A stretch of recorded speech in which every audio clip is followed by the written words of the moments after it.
Hello and welcome everyone to the Beyond Loss Loving Life with Karen Chaston. I am Karen Chaston, as you can see. And today I have an amazing guest who's going to spend the next hour with us. And her name is Maria Paterakis.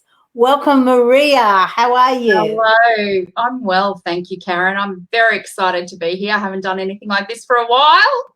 I know, and you look amazing. That red looks the whole red, the background, everything just looks so amazing. I love your background. What is that? Is it plants or what is it actually? The pictures? Yeah. I've got some flowers. Oh no, I've got two like they mirror each other. It's like night and day, but they're floral prints. They look amazing. I don't think I've nailed how I want to present them yet, but I thought for now it'll do. Excellent. We're allowed to move things around. Excellent. So Maria, Beyond Loss Loving Life, that's what this show is all about. Mm-hmm. And you are a counsellor. You're a future-proofing counsellor, correct? I am. Yeah. I am. So, hi, Vanessa. Oh, yeah. Hi, Vanessa. Great. And Kim, good morning to you too. So let's get started on what you actually do, and then we'll come back and we'll figure out how you actually got there. Because, you know, I say it all the time, there are over 40 different loss events that can affect all of our lives, not just one or two. And the fact that there's so many, we're all going to have losses. And you know, I see loss as a gift because it assists you to move through life, to love who you are, to love where you're going. So future-proofing the future as a counsellor, tell us how you do that. Well, it starts off with emotional resilience. That is the basic foundation. And for any kind of future-proofing, whether you're traditionally future-proofing has been used more in construction, in systems like medical systems, computer systems. Everyone talks about future-proofing stuff, but they don't talk about future-proofing people. And I just went, there's such a big gap here because this is the foundation of a future-proof world. And I suppose that's where I'm heading with the whole thing. I really want to future-proof people so we can create a future-proof, a resilient world. So if we are future-proof, it doesn't mean that we don't go through hardship. It doesn't mean that we don't go through loss. It doesn't mean that we don't have existential crises or that, you know, we're not going to lose someone we love and that we're not going to even every life transition that we go through is a process of loss and gain at the same time. So these things happen all the time. It's part of life. So if we can future-proof ourselves by starting with that foundation of resilience, then we are in a better stead to actually plan and create a life that, as you say, we love. Exactly. We live and love. Exactly. Vanessa, my condolences on losing your teen daughter. And I totally understand that it is not easy to see a future when someone so young has gone from your life. And, you know, I don't know what you're going through. I can obviously, I have some idea because my son passed away at 27. But I have found that no matter what life throws at us, there is a way for us to move forward. And it's not easy. I'm not going to say it's easy, but there is always a way for us to move forward. And, you know, I say everything about my son, Dan. You know, I have two other sons here in this realm, but I spend more time with Dan than I do with either of my two sons. And I credit him with everything that I'm doing. I credit him with my Gift of Loss programs. I credit him. I even say he's the co-founder of everything that I do. Because he's really the reason that we met, isn't it? He is, and it's not easy. I do feel for you, Vanessa, but you know you have both Maria and myself here that you can reach out to, and that's what it's about. It's about showing people that you can move forward, you can create a it is a better way of life, but it's a different way of life. Absolutely. And, you know, as much as we'd love to have our children here forever, it's not easy at all. And, you know, and it is hard, you know, as you said, your daughter was your only child, but maybe there is a reason. And look, there's a whole lot of books that I could highly recommend that can help you. And one of them, Vanessa, is it will come to me.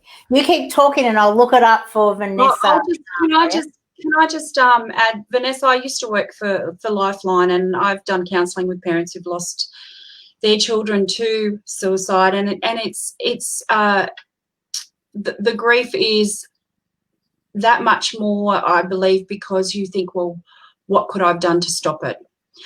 And there's a lot of shame that can come with that, and with this type of death in particular. So I would say to you, just be really kind to yourself. I have seen people come through this. Just really take care of yourself and be compassionate to yourself. Self-compassion is so important normally, but even more so right now for you, because you can feel quite isolated. And I would recommend, if there's any support groups in your area that support people through at this stage, where you can meet other people who've experienced the same kind of loss, that may be helpful to you. There might be groups online, but also just being tapped into what Karen does around loss and trying to find that gift in it. I would say one of the things that I do with people is I really get them to connect back with their values. And if you can just connect back with those, just your top 5 values, the most meaningful things to you, and think about how you can bring those things more and more into the way you see your life, and how your daughter can live within your life now in a different way. I truly believe no one leaves us entirely. They're with us all the time. So just like Karen believes that, and I'm guessing if you're on this spiritual directory, I will go as far as assume that you might believe that too. So really connect. Yeah, and really. The book that I've just typed in the notes there, Vanessa, sorry to cut you off, Maria, is Your Soul's Plan by Robert Schwartz. It is an amazing book. It will take you to a different level, and it may assist you in your healing, because he does deep dive into. Have you read that book, Maria? No, I haven't, but I have heard of it. Yeah, it's a great book. It really does give you a whole new perspective on life, on and on our obviously our soul's journey, not only this lifetime but for many lifetimes. So that may assist you. Okay, Maria. So let's get back to you. Yes. Excellent, Vanessa. Great to see. Yeah. So Maria, you've had a lot of loss in your life, and it started when you were quite young, I believe 2 years old, 3 years old. Is that correct? Yes, that's correct. Oh, you're sending me back now. I am originally, I was born and bred in Darwin, and I was one of the many Darwinites who went through Cyclone Tracy in 1974. And I was almost 2 years old when Cyclone Tracy hit. And the loss, I mean, other than losing all of my toys, I was the firstborn daughter in the family in Australia, and I lost all my toys. Like if there's a photo of me at my first birthday, and you can barely see me on the bed and in front of the bed, the amount of toys I received. So I lost my toys, and then that was followed by being taken and losing my dad for a while, because we had to fly to Adelaide and be evacuated, and Dad stayed behind to rebuild. So, you know, I was very close with my father, and I just, that loss of not having him around, I didn't actually realise the impact till much, much later on in my life. In fact, not until my late 30s, early 40s. I'm not surprised, Maria, because the people I work with, that, you know, through the process that we do, and it is a deep dive into themselves, they come up with these things and they go, oh, wow, I never even realised I was carrying this around. And I know that you've done a lot of work also, and a lot of realizations that I think it was a kinesiologist that said it to you. What happened Yes. to you around then? Yes. So tell us that story, because it's great for people to realize that there's so many great modalities out there to help us. That's right. And so what happened was I'll tell you what, I'll describe what happened at the time the cyclone hit. So we lived in a row of, I guess, units, flats, and we were at the front one. And my dad, it was Christmas Eve, so Dad was at the last one with his mates, and they were having a few drinks and playing some cards. So they actually hadn't realised the intensity of the storm, and they hadn't realised what was going on. By the time Dad got to our place at the front of the first unit, we were knee-high in water, and a power pole had fallen onto the roof, and there was sparks flying into the room. And there was me and my sister, who was 9 months old, and I was nearly 2. And my mum, who was freaking out, quite obviously. So and I was just thinking, as I was telling the story, the first loss came earlier than that, and that was with the birth of my sister, because I was the apple of Dad's eye, and then there was this competition that arrived. So I lost that attention from Dad and Mum that I had before. And then it was made worse by the fact that when Dad came to get us, he picked up my sister and took her out before me. And that really wounded me, because it was like, why didn't you protect me? You're bigger and stronger, and I'm bigger than her. Why didn't Mum take her? And and this is when you logically think about it. Absolutely. But for them, it's like, she's the baby. She's got to be. And it's not that we can't be protected. I'm sure they had lots of reasons for doing what they did. Now, as a parent, I understand. But then, as a little girl, and through a little girl's eyes, I was really seriously wounded by that. And then having to leave Dad again when we went to Adelaide.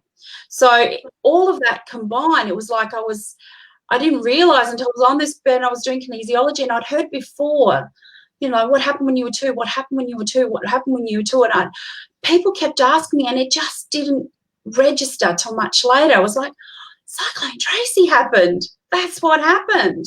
And it was like so obvious.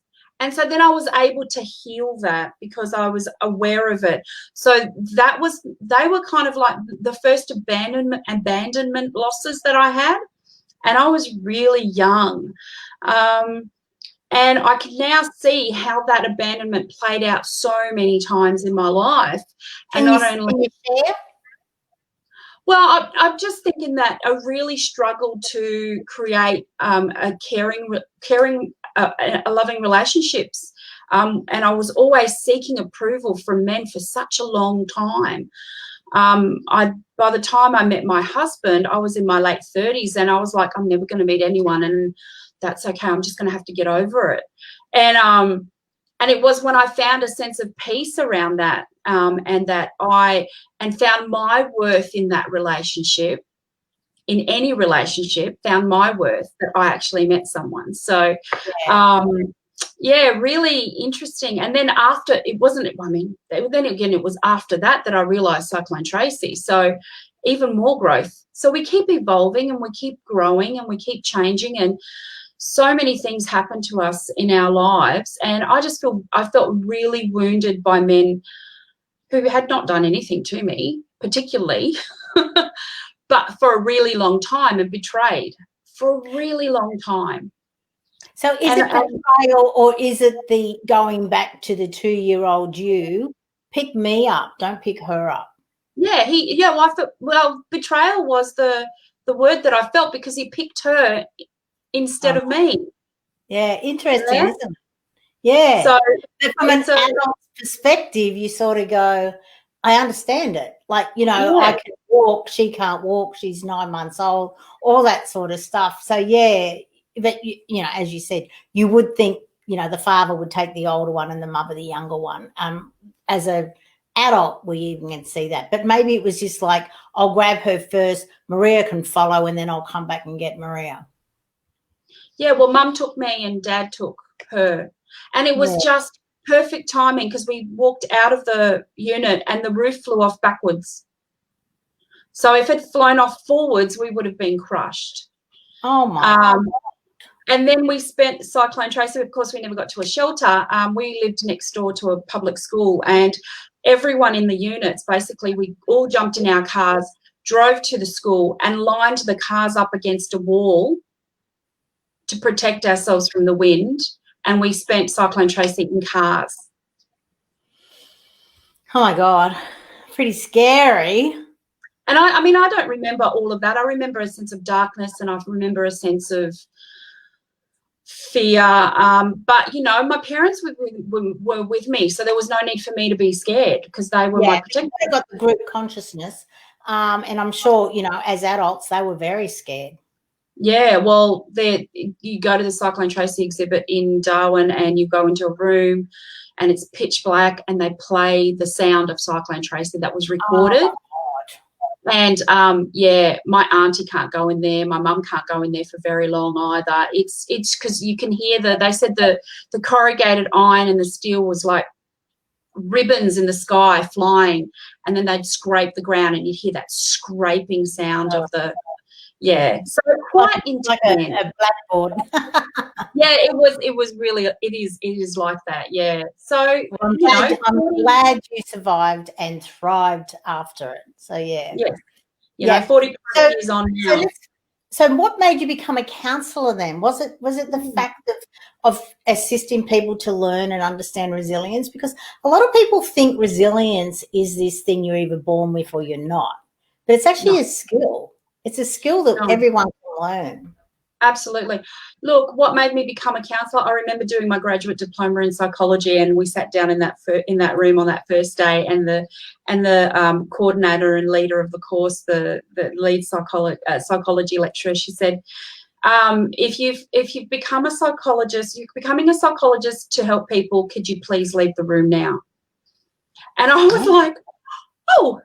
And what she was trying to say is it's not just about that. It's like there's a lot of science and research and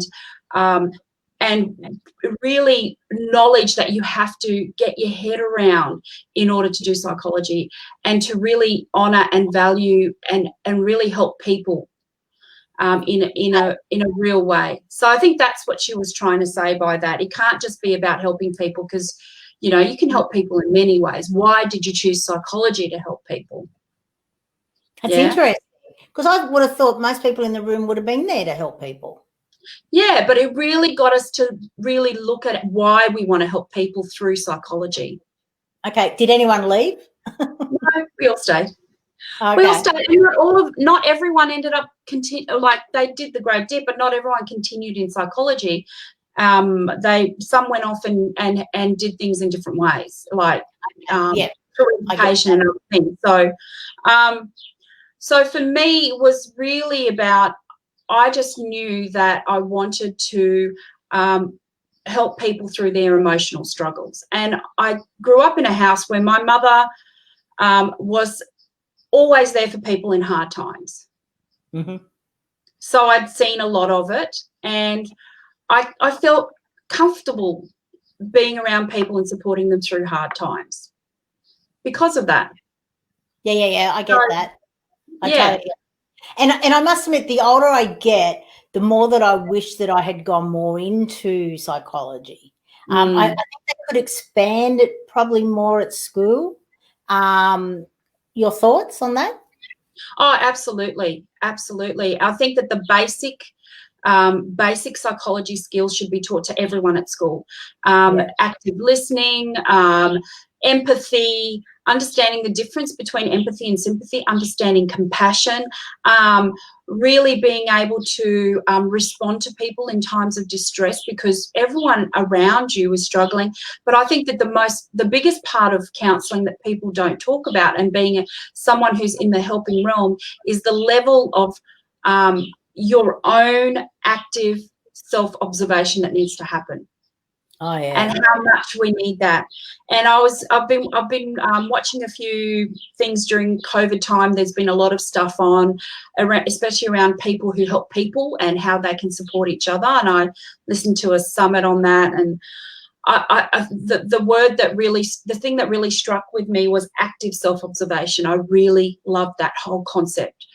And the reason is that usually that's something that was only in the counselling room. That's something that you learn in the counselling room. It's around psychotherapy. You support someone so that they have active self-observation within themselves, and you also need to be doing it for yourself so you don't have transference and all these other things going on. So let's expand on that for people, because some people, I can figure out what that is, but some people might be going, oh, that's interesting. What is it that you actually do? So talk about some of the exercises that you do so that you are actively, self-observing yourself, observing. Well, I'm getting better and better at it as I get older, but it really is. It's just the psychotherapist or the counsellor's way of doing mindfulness. Yeah. That's it, really. Yeah. And you really but let's expand on it. So just say, for example, they have a client or a patient in front of them who is triggering them. Yeah. Right. And I'm sure that does happen because, they could have been through something that you had long buried and forgotten about, but you're like, oh, why does this client trigger me and the other one doesn't? So when would the counsellor actually deep dive into that? Obviously not during the session with someone else. No, that's what you do in your supervision, your own personal supervision and your own personal follow-up, and that's a really good thing about, counsellors. You're expected to have supervision and support and someone to do peer supervision with as well that you can go to. Yeah. And just talk through and say, I had this thing happen and I need to talk it through. But I think that really with all of that, there's 5 things. Is it 5? Yeah, 5 things. So one is the intention. What's the intention? So the intention of what? So the intention of observing yourself or the intention of the patient, client? Both. Okay. So with anything, when we're doing self-observation, it's like we're responding to something. What's our own personal intention? What's their intention? Yeah? Yeah, great. What are the expectations? Okay. Yeah, so as from both sides. So what I expect the client to become and what the client expects. And normally there's a difference between both, I would say. Absolutely. Yeah. So it is about managing those expectations or bringing them back into reality, or what's the process? Well, usually when we start counselling, I like to give a charter that everyone signs into. It's like a commitment to themselves and to the process. Yeah, I do that. Yeah. But also there's an expectation that we set up at the beginning verbally as well. Like, what do you expect from me? What do you want to gain? What am I expecting from you? What kind of things do I expect you to do as part of this therapeutic process? Because you know what? There's an old joke, and it doesn't matter if you're talking about psychologists or social workers or whoever. It's like, how many does it take to change a light bulb? Well, the light bulb has to want to be changed first, right? Yeah. So without that expectation in yourself, I can't help. And if I'm doing more work than you, then we're not going to go anywhere. Yeah, well, it always comes down to the time and the action steps you take. Yeah, and that's not to say that there aren't moments in the therapeutic process that as the counsellor you might need to do that little bit more, because they need to learn that trust that you've got them. Yeah. That you have their back and that they can count on you. Yeah. I think gone are the days where, for me anyway, and this is where I think I don't always meld with the traditional sense of psychologists and counsellors and so on, and that is that you're here and they're there and you're not allowed to share yourself with them. I think the more you share yourself, the more you connect. Yeah, absolutely. So I think those days are gone.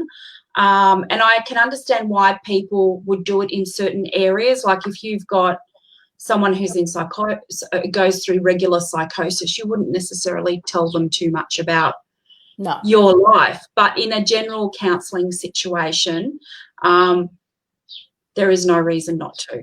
So that's really important. You can also turn around and actually, you can say, well, I did have a client who had a similar experience and stuff like that. So you can share it that way without actually saying it was me. Yeah. And Correct? I guess some people, absolutely, and some people, depending on what the issue is, and some people are more private than others, and that's fine. I'm not one of those people. I've always been very open book and a lot of things. So, yeah. Yeah. The other thing, of course, is being aware of your feelings, and this is a really big thing. So often people will reduce they will say that there's positive and negative feelings, and I would say yes, there are, but they're just information about what's working and what's not working, or what's being triggered and what's not being triggered, or where, and you can just as easily be triggered into joy as you can be triggered into anxiety. Yeah, Really. I totally agree. And I actually say that your emotions are actually your friends. They're your guide, and to figure out, what requires healing, what's this about, why does this trigger me from this person and not another, and it's about you just asking the questions and healing it, completing whatever it was about. And it might be a mannerism that they have that reminds you of an uncle or an auntie, or, something that your mother did that really bothered you, or, it might be something completely unexpected. It's got to do with their behaviours. It's got nothing to do with anything in particular, an energy feeling or something that you're getting from them that's got nothing to do. I've just got to close something that's popped up. Hello, Denna. Yeah. I'm seeing familiar names. Cheetah. Hey, everyone joined. Do you have any questions for Maria or me? Please type them in, ladies and gentlemen. It's always good. And then finally, of course, it's our thoughts, the cognitions that we have, and being mindful of those cognitions. And, one of the things that is a challenge for therapists and counsellors is to actually stay present without racing off to the next thought or the next action, just being really present with your client and what they're going through at that point in time. Yeah. So Rashida, any sort of questions that you have on, loss or how to move beyond it? Obviously it's not a therapy session, but yeah, we're just here. That's what the show's all about, helping people to understand that loss is a normal part of life. It's an everyday occurrence, may not be every day for you, but it is happening all the time. And at the end of the day, loss is just a pivotal moment in your life, that life is going to be different moving forward from this point on. And figuring out how to do it for yourself and for others. Cool. So Maria, you have moved from the Gold Coast recently. I have. So that's a huge loss for you. You've left behind a lot of your friends, and of course we live in times where it's not so drastic because you can still, talk to them, see them, all these sort of things, converse this way, which is always cool. So talk about that. Well, it's been really interesting. So I would have to say country life's agreeing with me at the moment. I've moved to a town of around 2,200 people. Nothing is more than 3 to 5 minutes away, unless you need to go to a Woolies, and then you're looking at nearly 2 hours. But we have got shops here, but they're just not the big department stores and but you find little nifty general stores, don't you, with all sorts of interesting things in them. Well, that is from a town that's about an hour away from an hour away from here. So there are fantastic little stores. So I'm not complaining at all. I'm happy. I think that with every transition, I said there's losses, but there's also gains. And so so we did lose a lifestyle that we were used to. We went away from some really good friends, and for my children, it's the loss of their friendship networks was, especially my daughter. She's found that nowhere near as challenging as I thought because of the IT world. Yes. And so there's some very and I guess these things started because of COVID, but there's some very great, fantastic, safe apps for little ones to use so that they can connect with their friends. So she's been talking to her friends on that, so she doesn't feel that same level of loss that if she couldn't talk to them right? So she sees them. She's 9, 10? She'll be 9 at the end of this month. Yeah. So yeah. yeah. So she's really, really what have you gained, your family gained? What have we gained? Yes, thanks, Dana, for asking. And that's one of the things that she's gained, is that she's found out that just because you leave someone doesn't mean you've left them. And we are used to that in a way, because now we're living in Nyngan, but I'm originally from Darwin. We left my family and came here, and we went to the Gold Coast. But I've always said to them, you got to learn to adapt, and adaptability is one of those things that come with resilience. You've got to be able to find the joy in everything you do. And I know that can sound really hard at times, but it's finding those blessings and finding those things that you're grateful for all the time. So it'd be interesting to see how long those friendships last, like if they continue on into her adulthood. Because, like, for example, I don't have any school friends that I hang out with regularly or even speak to regularly, but I am obviously a lot older. But it'd be just interesting to see that with the modern technology, because I went to 5 different schools throughout my 12 years of schooling. But it'd be interesting to see with the way things are now whether they actually continue on and on and on, because they can still have a regular connection, a regular friendship update. Absolutely. And I lived in one place and went to the same schools with my friends for my whole life, right? Oh, wow. And it wasn't until I went to university that I left those friends. And I've got friends that I still have from uni, but I've also got friends that I have from school. And it's really interesting when you grow up in a place that's not huge, how that happens, and if you don't move around that much. But I met a lady here who's from Darwin. She grew up in the suburb next to me. Small world. Really? And she's a few years younger, but her older sister is in the same cohort as my younger sister. Oh, wow. So, the minute I saw her, I went, God, she looks familiar. Oh, my God, she looks familiar. And then we worked it out. And I'm really excited because she's also one of the town's massage therapists. So I'll be visiting her very soon. Yeah, so the opportunities, the more you stay open to the fact that with everything there is an opportunity. Yeah.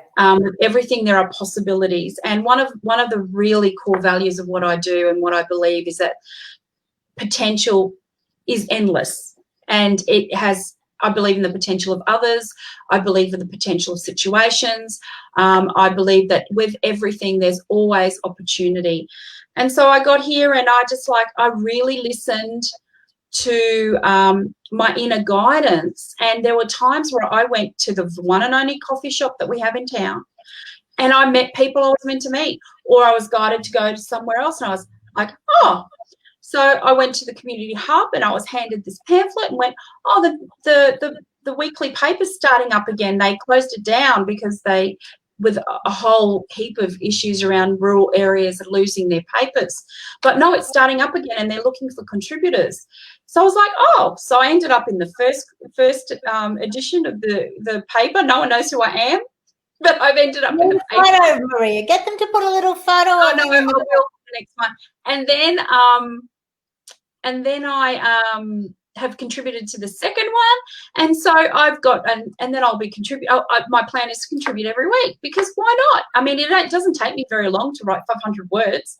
Yeah, exactly. Right? Yeah. So why wouldn't I contribute? Takes you even less to speak it. Absolutely. Sometimes you just got to pick up the phone, don't you? So I think that if you stay with the belief that you can make it through, that you have what it takes, and no matter what the situation, and it's okay to have down moments. I mean, hey, I had a couple of meltdowns since I moved here. I had moments where the tears rolled and where the exhaustion of the move and everything else that has come with it really caught up with me. But it was allowing myself to go through that and just knowing that it might take a day or two, but I'll pick myself up again, and I got what it takes. I'm going to get to the other side of this and it's all going to be fine. So that's what resilient people take with them. They always know that there's the other side. Yeah. So, Kev, you got some tips for people to help them to become more resilient? Like I loved what you mentioned before, and I feel a bit of resilience is as you said, just having an open mind to possibilities. Yeah. I also love what Brené Brown says about resilience. Now, if you don't know Brené Brown, she's a researcher, social worker researcher on vulnerability, and she says, and I love this, joy collected over time fuels resilience. Mm-hmm. Yeah, ensuring we will have reservoirs of emotional strength when hard things happen, right? Okay. So can you expand on that? Because I understand the joy collected over time. How does it fuel resilience? well, with everything there's contrast, isn't there? There's so much, and if we can honestly say we are in a world that is really heightened on contrast at the moment, isn't it? So with by collecting as much joy as we can along the way, and that includes gratitude, looking for blessings, finding ways to be happy, connecting with your purpose, living a mindful and happy life, doing things every day to take care of yourself. It's the day-to-day stuff that really allows you to stay resilient when the hard times hit, because you can be really, really thrown as a curveball. You know that better than anyone. And in this year, there's been a lot of curveballs for everyone, and you can end up with a bit of resilience fatigue where you go, I just can't take one more thing. I just can't take one more thing. Right? Yeah, well, like I do agree with what she says, but it's like you saying, okay, I want to get back to that space. I want to get back to that person. So what is it that I require for me to get there? Or, you know what I mean? Because things will bring you down. And one for me is laughter. Like when you just when I was down, like, you know, when Dan passed, my husband and his girlfriend and myself, we watched our favorite comedies for like a month, every night for a month, and everyone's like, you're grieving and you're laughing, and it's like, it's bringing you up that energy level, that feel good, and people just go, oh yeah, I've never thought of laughter as that way. Because it just distracts you for a little while, even if it's only for half an hour. Well, that's right. And, you know, anyone who's seen The Secret remembers the story about the lady who watched comedies the whole time she was diagnosed with cancer. She just was like, no, I'm just going to laugh my way through it. And she did. She's well out the other side of that now. And because laughing does some really important things chemically in your body. It helps to engage your parasympathetic nervous system. It reduces the stress in your body. The parasympathetic nervous system, they call it the digest and relax system, because I've always heard it as the rest and restore. But rest and restore. Yeah.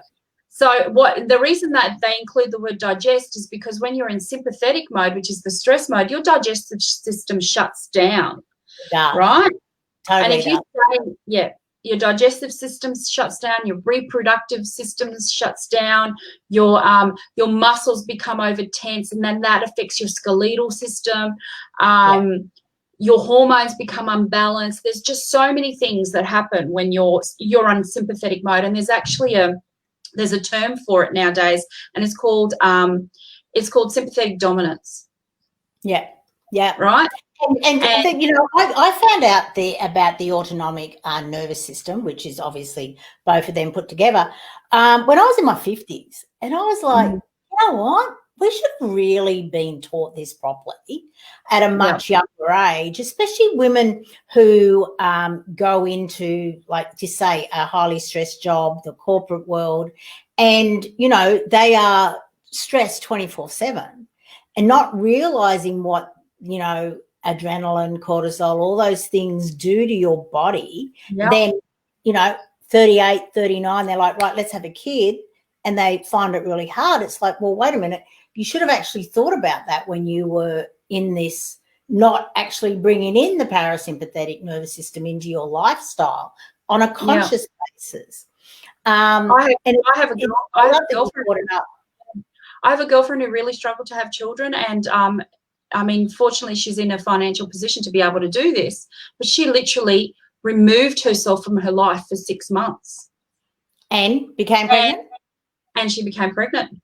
She went and took a 6-month break, and she ended up pregnant and having a baby.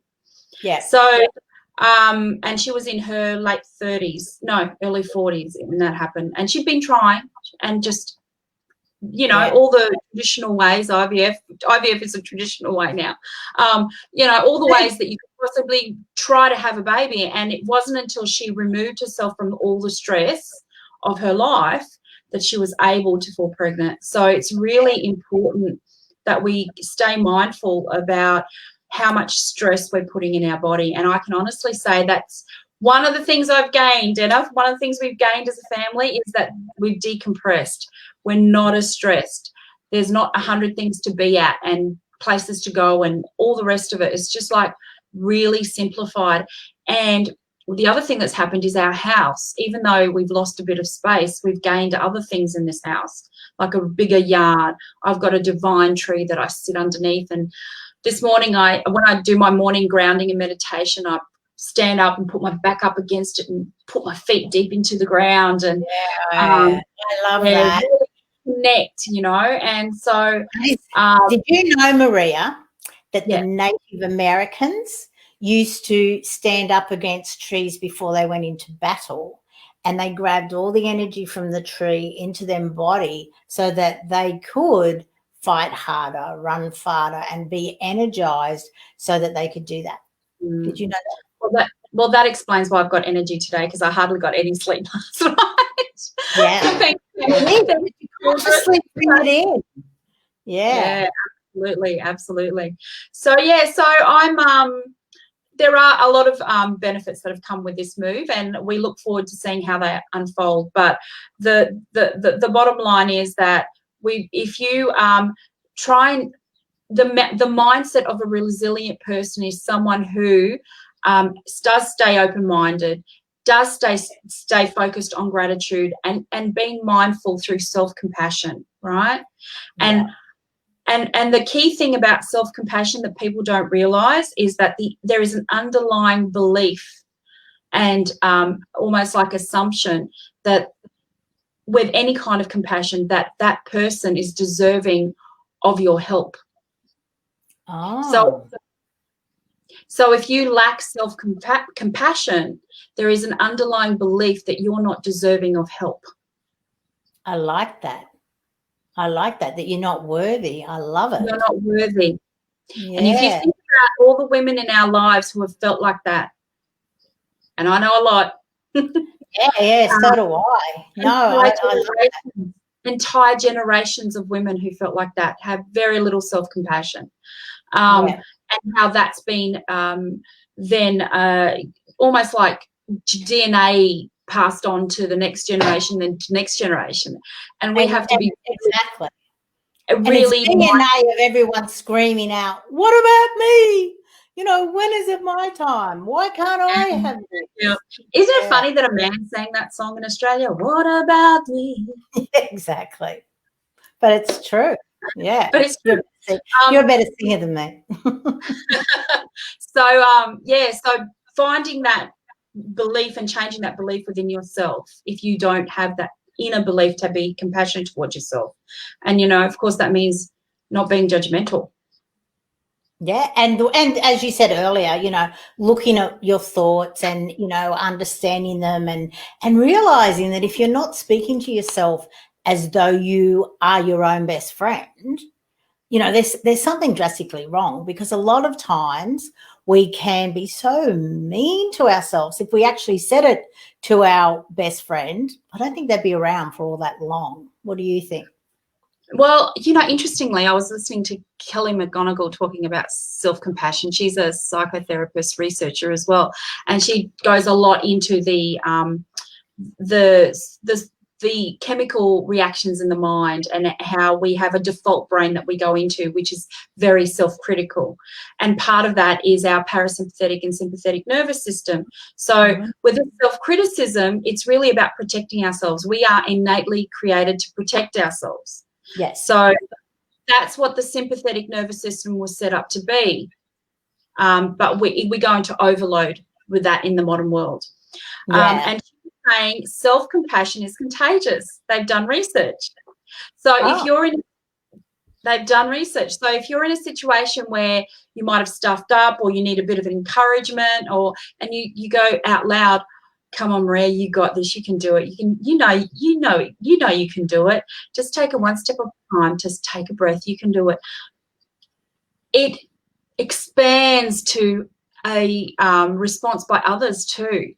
And well, it's like laughing and all of those things. It's contagious. Gratitude's contagious. Yeah. And compliments are contagious. And it is so true. I can remember, because I'm like you, I talk to anyone, total strangers. I will just say this. And I can remember once I was sitting in a coffee shop in Sydney, just near Australia Fair, actually, in Sydney. And I said to this lady I was talking to, just excuse me for a moment. And I just went, excuse me, to this lady who was walking past, and she was angrier than I thought she was. She didn't look angry. And she turned around and she goes, yes. And I just went, I just want to say that outfit just looks amazing on you. You look so beautiful. It's just the complete package. You look amazing. And she just took a breath, and then she looked at me and she went, oh, my God, thank you. I've been having the worst day, and you have just made it better.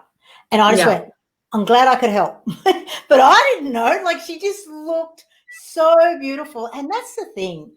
So often we just assume that everyone else has this great life and we're the only one that are having trials and tribulations.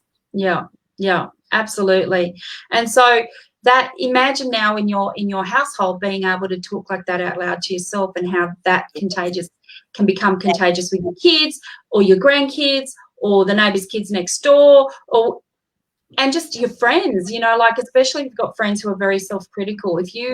If you are one of those people, be the person that you wish other people were in your life, like, be that person. Yeah, and I totally agree, and I am. You know me quite well. There's not very often that I'm down, and if I am down, I don't stay down for very long. But my whole focus is positive. I may be too positive at times, but that's okay. I think I'd rather be more on that side. But let's look at a calculator, right? You look at the plus and minus sign on a calculator or on a keyboard. How big is the plus sign compared to the negative sign? That's a good guide for us on how to live our life. Absolutely. And the other thing as well is those down days, and this is really important around resilience. People who are resilient know they don't need to go it alone. Yes.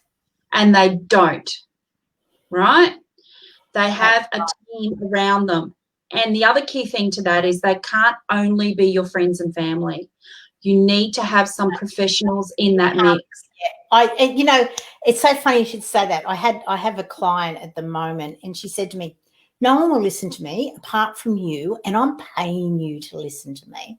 And I'm going, yeah, but you know what? I always remember, I can't even think of his name. It's just Michael Caine. I can always remember Michael Caine being interviewed once, and he said, I want to give people some advice, right?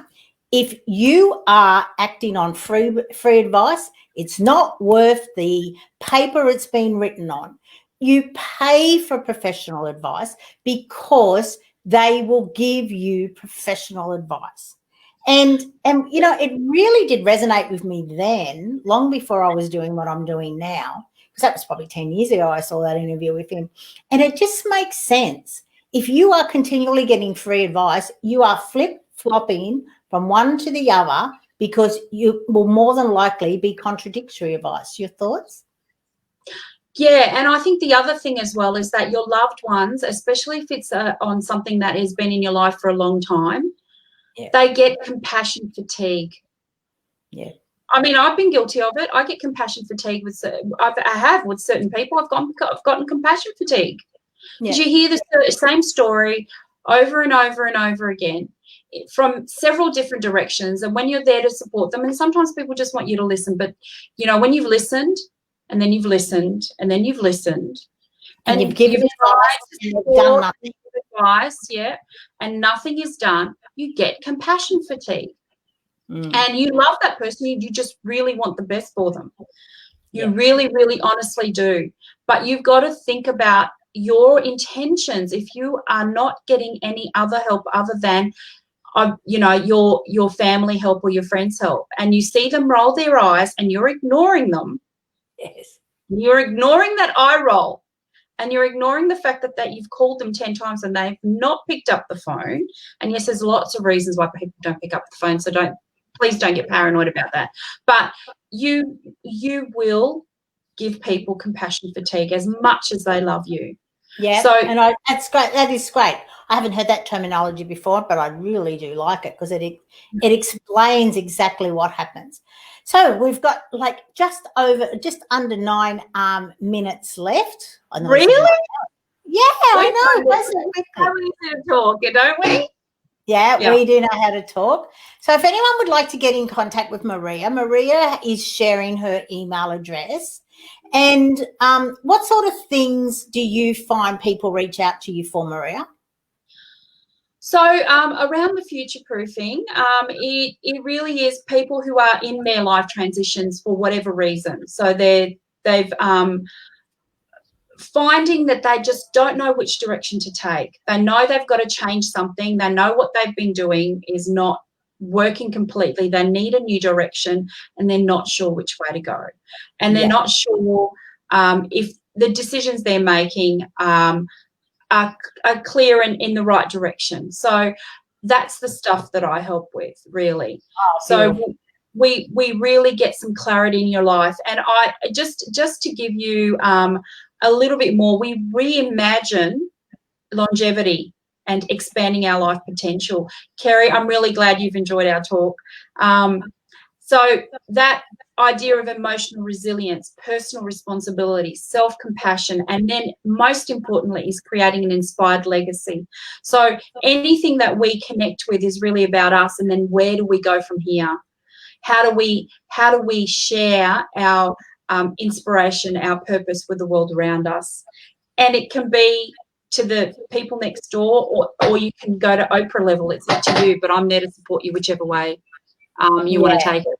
Yeah. Oh, which is so beautiful. And I just wonder if there's any more comments from anyone. Thank you, Kerry and Dana. It's really great to see you here as well. And you sharing all your stories and everything, of course. And so what's next, Maria? Well, what's next? Well, I've got 2 businesses. So my life is at the moment learning how to balance between my 2 businesses and my family. And it is a process. It's not something that I was talking about it with someone the other day, and it was saying about, balance is probably the wrong word. It's about learning how to flow more easily between things and accepting when one thing needs to be more focused on than the other without feeling bad about the thing that you're not focusing on. Right? Is that you? Yeah, that was my chair. Sorry, it moved. That's all right. That's all right. I thought, sorry, everyone. I've got a marketing business as well as my counselling business and my kids as well. So I'm a very busy lady, but I love it. And I just think that whenever anyone is doing anything that really connects with their soul passion, that you find the energy and you find the way. You really do. I totally agree. Absolutely. It's totally what I found as well. Okay, well, that's so cool. I'm just trying to think. So if anyone, of course, wants to download my ebook, Life After Loss, you can go there and download it, because that's exactly what everything is about. From my perspective, is not only sharing what other people are doing, but showing people that no matter what life throws you, you can always design a life that you can live and love again, which seems impossible when we sort of start out, but it really is about us going, what is this about? And earlier, as you know, I recommended to Vanessa, you know, the book, Your Soul's Plan. And let's face it, we're on a spiritual directory, and I just love that book.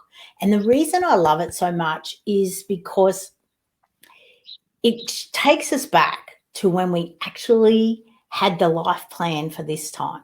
It goes back to when we were putting it all together and what challenges we actually thought, you know, we'd cope with, and then how they actually pull back half of the challenges that we said, yeah, I can do that and I can do that. And, you know, that'll advance me forward, you know, on a spiritual basis a lot quicker. But for us to realize that we are learning and growing with no matter what happens in our life. So when we flip the perspective and say, oh my God, what is all this about? Why did I choose this?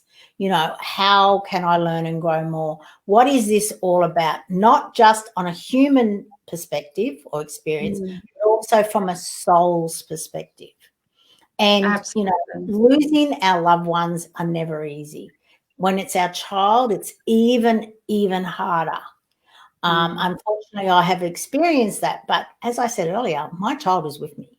He's with me all the time. I swear he plants ideas in my head. I'm sure he's in there just giving me these, Mum, do this now, do that now. You know, because I'm completely different to who I was when he passed away over 9 years ago. Completely different. You know, there's no way I would have been doing anything like this. Even though I was a CFO, like second in charge, I would never have been out the front on the camera showing everyone, you know, which is fantastic. Gotta love the world that we live in. So Maria, we are down to less than 3 minutes now. What would you like to share with everyone?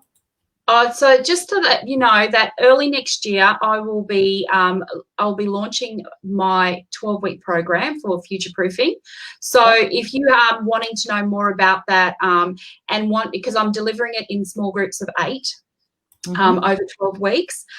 So after the school term starts next year, we'll be kicking off with one of the groups. So if you want to know more about that, what is involved, please don't hesitate to contact me at hello@mariapaterakis.com, and I'd be happy to chat to you about that.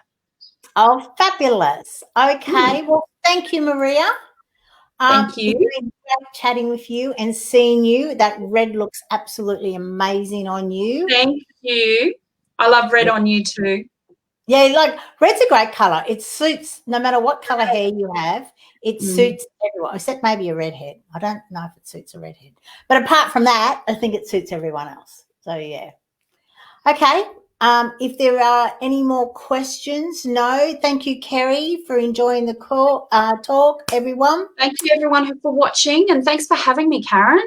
No problem at all. I'll have you back again another time, and we'll hear how you're going with, well, now you've got another career, haven't you? Being journalist as well as being a marketing lady, as well as being a future-proofing counsellor and mother and wife, all those sort of things that we all have. All those things, everything, because we are multidimensional. Okay.